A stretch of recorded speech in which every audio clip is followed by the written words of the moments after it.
This is Carl at National RV Detroit. I'm going to walk you through your 2020 Catalina SBX model 281 DDS.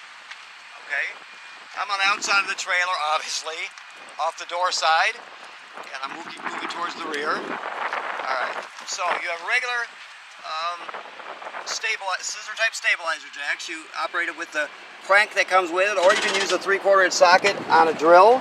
All right, you have two doors. One goes into the I think this was locked right here, into the bathroom, and then one goes into the main room. Okay, you have a power awning with an LED strip. This is a vent for your range hood over your range. So if you're going to use the fan on your range hood, you got to push up here and free up this baffle like that, so it flaps freely. Otherwise, you keep it shut. But you want it flapping freely when you're venting. Okay. You got outside speakers. These ports here allow you to, if you get a crank, that is, it allows you to actually crank these slide out manually if you had to, which is a good feature. Your stairs fold into the trailer. Obviously, if you're on uneven terrain, you can pull this pin right here. There's one on each side. You can adjust the length of the legs on the trailer. All right. On the stairs, I mean. Okay. So you have a hitch, obviously, which is where you're hitched up right now. Tony will show you how that operates. This is a dump hose. This particular crank right here is in case your tongue jack, your power tongue jack should fail. That's right here. You can pull this cap off right here and put this crank on there and crank it manually if you have to. I don't see your 3/4 inch crank in here, so I'm going to make sure there's one in here for you. Maybe it's inside the trailer. I'm not sure. We got 2 LP tanks, deep cycle marine battery, and a power tongue jack, like I stated. Let me button this door down here so it doesn't fly around. Okay. And of course, you recognize this is your truck. I don't think I have to tell you anything about it. You should know. Nice looking truck, though. Excellent. Okay. So, this is just the other side of your pass-through storage here. Alrighty, your slide out is out. This is just so you know, it's a Lippert slide. There are different types. This one has been around forever. It's very reliable. It's excellent slide. Very reliable, like I said.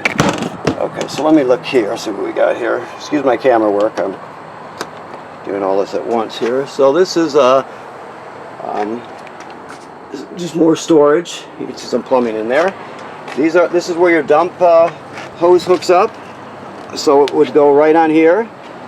And let me see if there's any. And you, of course, will dump the black. This is your black valve here. It's sink water and, excuse me, your black valve, this is toilet water and waste. Your gray valve is sink and shower water. So you're going to pull the black first. Then you pull the gray. You're still water tested. That's why there's a little bit of water in there. Obviously, you do that because the gray water is cleaner water than the black water. So you always dump the black first, then the gray. Now, let me get on my feet here. Your power cord is right here. It pulls out 30 feet, and it's a 30 amp cord. You notice we gave you a reducer up in the front compartment where you can reduce it down to a 15 and plug it in at home. Okay. Now, this trailer has a black tank flush on it right here on the back. So what you would do is you'd hook the hose at the dump station right up there, making sure that your black valve is open, like it is right now. You always want to open it, make sure it's open before you turn any water on. Then you would turn on the flush, and it will spray out the inside of your black tank. It'll clean off the sensors, do a really good job of getting it clean, so that's a good feature to have. This one here, the white one, is city water hookup. That's how you're normally going to get water to the trailer. 9 times out of 10, you just hook it up here, turn it on, and you're ready to go. Now, if you happen to go to a campsite or campground that does not have plumbing on the campsites, like an older state park, for example, you can pre-fill your onboard water tank right here and use the onboard pump to pump the water. So you can still have all the city water features even if you don't have city water. Okay, this housing tells us this is pre-wired for a backup camera. It takes a Furion camera, so if you get one, just make sure you get the one that fits into that housing. All I'm looking up, remember, you have to inspect your roof every 90 days or 3 times a season. So somebody's got to go up there and look around. You just check all the sealant for cracking or separation, that sort of thing. And you're inspecting it because you don't know when it's going to need to be touched up. All trailers do eventually. So you just inspect it regularly so you're always on top of things, okay? Very important. Your water heater works on both gas and electric. Okay, the switches are operating inside, but there's also a switch right here. Let me see if I can get this piece of tape off of here that they didn't take off. Okay, so this switch right here in the lower left-hand corner, it's off right now. It controls the electric heating element that's behind this cover here. So keep that in mind. Even though there's switches inside, if you want to turn on the heating element, you have to turn that switch on. Okay. And this is your drain, obviously. It takes an 1" socket, 6-pointer. This is a vent, so make sure you always let the water heater cool down before you take the plug out or vent it. You don't want to scald yourself or worse, so make sure it's cooled down before you do anything with it. Also, always make sure there's water in the water heater tank before you turn on any power source. You can't dry fire it. If you do, it'll damage it, and it's not a warranty issue. That would be considered a user error. So keep in mind you always want to have water in the tank before you turn on the gas or electric. Alright, so let's go inside.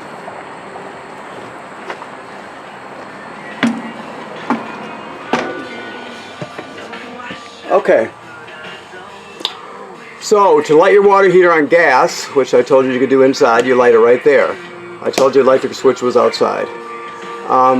Your water pump is right here. You use the water pump, obviously, if you have water in your fresh water tank, or when you're winterizing it. Okay, this is how you check your levels right here. Battery, fresh water, gray 1, or black 1, gray 1, and gray 2. They're all empty. They will graduate up in 1/3 increments as it fills up, and the LEDs will light up as you go. Once you get past 2/3, you just got to start thinking about dumping your black tank and gray tank. To extend your awning, you're going to go right here, like that. Goes out 8 feet. You'll see the awning tube when it's all the way out, so that's how you know you're all the way out. Never leave it out unattended because the wind can turn on you and damage it very quickly. So you always want to roll it in when you're not at the campsite. Your slide out is operated right here. Okay. It'll ratchet when it's all the way in or all the way out. That's normal. It does that so you don't overextend or over-retract it. Okay. Moving along. This is your thermostat here. It's analog. You always want it on the fan on auto. And then of course you got heat to the right, then you got fan and cool. Fan is just the air conditioner running without the compressor. Just circulates air. Of course, cool is total air conditioning. Alright. This is where a TV would go. You have to put a mounting bracket. There's a backing plate there. Okay. Let me shut this off here. Your sound and CDs and DVDs are played here, and it's also AM, FM radio, of course. You can stream off this USB right here, put all your favorite albums on one stick and take them with you. You can hook up wirelessly with Bluetooth and stream from your phone or tablet. So there's a lot you can do with it. You have 2 speaker zones, 1 and 2. 1 is inside the trailer, 2 is outside the trailer. So it's very, very functional for camping. I mean, it does everything you need it to do and then some. This couch jackknifes flat. You just grab it down here and jackknife it flat, and you can use it for a bed. This table, you can pull the poles out of it, the posts out of it, and you can set it on those cleats here, the tabletop on the cleats there, and use the cushions to fill in the space and turn that into a bed, of course. You have 2 bunks. Keep in mind, in order to bypass your water heater and do that sort of thing, you have to unscrew these screws here on this. There's a split in this pan. You have to take the left panel off, and you'll see the water heater in there and the bypass valves and everything on the back for winterizing. Alright. This device here is a power converter. It converts 110 AC over to 12 volt DC. So you can see you got regular household circuit breakers here, and they're labeled as 110 AC. Then it's converted to 12 volt DC here. You got 12 volt fuses, and they're labeled. If any of these fuses blow, they actually light up, so you can see it glowing through this tinted plastic here. so you know. Also, when you're plugged in to shore power, it'll keep your battery charged. So it also charges your battery when you're plugged in. So your tow vehicle charges your battery when you're pulling it down the road, and this will charge it while you're plugged in. Also, this device here is the carbon monoxide and LP gas detector. It's very important. It should always be green like that. I'll set it off here for you so you can hear it. It goes through 2 self-tests, one for LP, one for carbon monoxide. There you go. Back to green. So it should always be green. If it goes off, obviously you take everybody outside, leave the door open, shut the gas off at the front and figure out what's going on. Also, if it beeps very slowly, the same beep but very slowly, it's telling you that your battery is low. Alright, so your microwave works like any other microwave. This is the vent hood I told you about. There's the fan. Remember what I told you about the baffle on the outside? Oh, you know, free it up so it can vent properly. You got light there. Okay, your range, you spark to light, so you're just going to go to light, then you're going to spark it. You can see it lit right there. A knob for each burner, obviously. To light it on gas, you need a grill lighter, or I think, let me make sure. Yes, this one you need a grill lighter. So basically you just need a lighter with a long neck. And down here at the bottom, all the way to the back is a pilot light. So you just go to pilot right there and you depress it. You keep it depressed and then you spark the pilot light with your lighter until it lights. Once the flame lights, you're still holding this in. You hold it for another 10 seconds to heat it up, then go to your operating temperature, and it cycles on and off as an oven does. But when you shut it off, the flame goes out, but so does the pilot light. So you have to relight the pilot light each time you use the oven. Okay? This is a gas absorption refrigerator, meaning it runs on 110 AC or 12 volt DC. Or no, I'm sorry. I take that back. 110 AC or LP gas for this one. So basically you just turn it on. You got to hold the button in. You turn it on. It'll always look for LP gas first. I'm sorry, boy, I'm having a hard time. It always looks for electricity first, and if it can't find it, it'll use LP. Okay, so keep that in mind. It's electricity takes parameters in this one. Okay, excellent. Okay, let's see here. The bathroom. Obviously this GFCI, all the plugs in the trailer are wired to a GFCI, so keep in mind that you'll reset it in here. The sink and shower work like any other sink and shower. Always use your vent fan when you're using the shower to pull the humidity out. And the RV toilet, there's a flush pedal right here. The black tank is directly below. You never use it empty or dry. So basically you'll put your chemical right in here in the bowl, whichever chemical you use, 1 dose. Then you'll step on the pedal, water will come swirling out into the black tank, which is just directly below. And you're going to stand on it till you put about 1 gallon or so of water in there. There's no way to tell exactly what 1 gallon is, but the bottom line is you have to have water in there with some chemical before using it. You never use it with a dry black tank. All right. If you don't do that, the smell will be unbearable, and you'll only do it once. So, okay. Let's see what else we've got here.